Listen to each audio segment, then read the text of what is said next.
تھے والد کا سایہ سر سے اٹھ گیا، ابھی چند برس کے تھے کہ ماں کا سایہ بھی سر سے اٹھ گیا، دادا نے کفالت کی، پھر جا کر چچا نے کفالت کی. حضور فرماتے ہیں کہ کاش آج میرے ماں باپ زندہ ہوتے اور میری یہ عظمت دیکھتے انہیں کس قدر خوشی ہوتی. فطرت بیان کیا حضور نے، فطرت.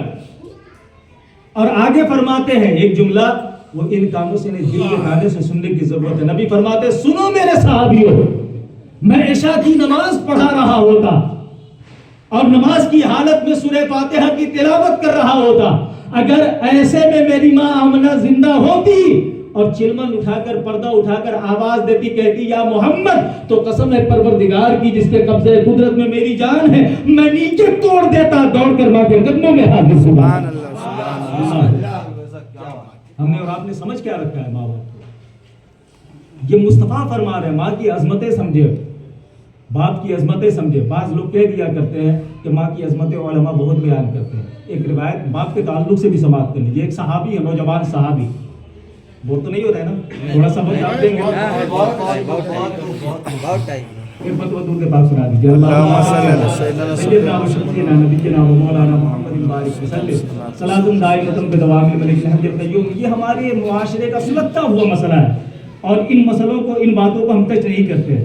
ہم وہ تقریریں پسند کرتے ہیں، ہماری عوام بھی، جس میں تھوڑا سا مزہ مل جائے، تھوڑا سا لطف آ جائے، اور ہمارے علماء بھی جو پبلک چاہ رہی ہے وہی دے رہے ہیں.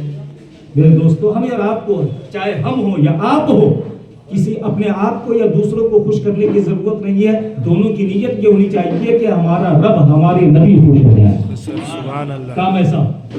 چنانچہ مصطفیٰ صلی اللہ علیہ وسلم کی بارگاہ میں ایک نوجوان صحابی بیٹھے ہیں. نوجوان صحابی، ان کے والد بھی صحابی اور بیٹا بھی صحابی ہے نا. تو باپ اتفاق سے اس وقت مجلس میں نہیں تھے، وہ بوڑھے صحابی موجود نہیں تھے. نوجوان صحابی نے دیکھا کہ ابھی باپ موجود نہیں ہے، تو انہوں نے نبی کی بارگاہ میں اپنے والد کی شکایت کی.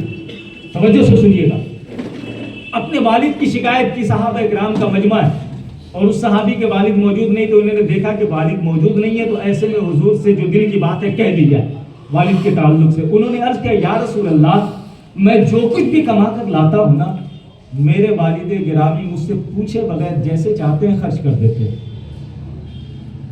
تو حضور سرور کائنات صلی اللہ علیہ وسلم نے ارشاد فرمایا، ایک دوسرے صحابی سے فرمایا جب انہوں نے شکایت کی اپنے باپ کی کہ میں جو کچھ کما کر لاتا ہوں مجھ سے پوچھے بغیر، میں اپنے والد کو دیتا ہوں، مجھ سے پوچھے بغیر جیسے چاہتے ہیں خرچ کر دیتے ہیں، مجھ سے ذرا سا بھی مشورہ نہیں لیتے ہیں. تو حضور نے ایک دوسرے صحابی سے فرمایا جاؤ ان کے والد کو بلا کر لاؤ.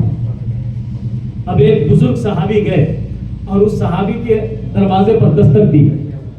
دروازہ کھلا، وہ بوڑھے صحابی باہر نکلے. جیسے ہی نکلے، علیہ السلام اور جواب کے بعد انہوں نے پوچھا کیسے تشریف لانا ہوا. انہوں نے فرمایا کہ حضور سرور کائنات صلی اللہ علیہ وسلم نے آپ کو یاد فرمایا. اتنا سننا تھا، خوش ہو گئے، مچل گئے. وہ تو دیوانے لوگ تھے نا، نبی پہ جان قربان کرنے والے لوگ. نبی نے یاد فرمایا ہے، میرے مقدر کی معراج ہو گئی، حضور نے یاد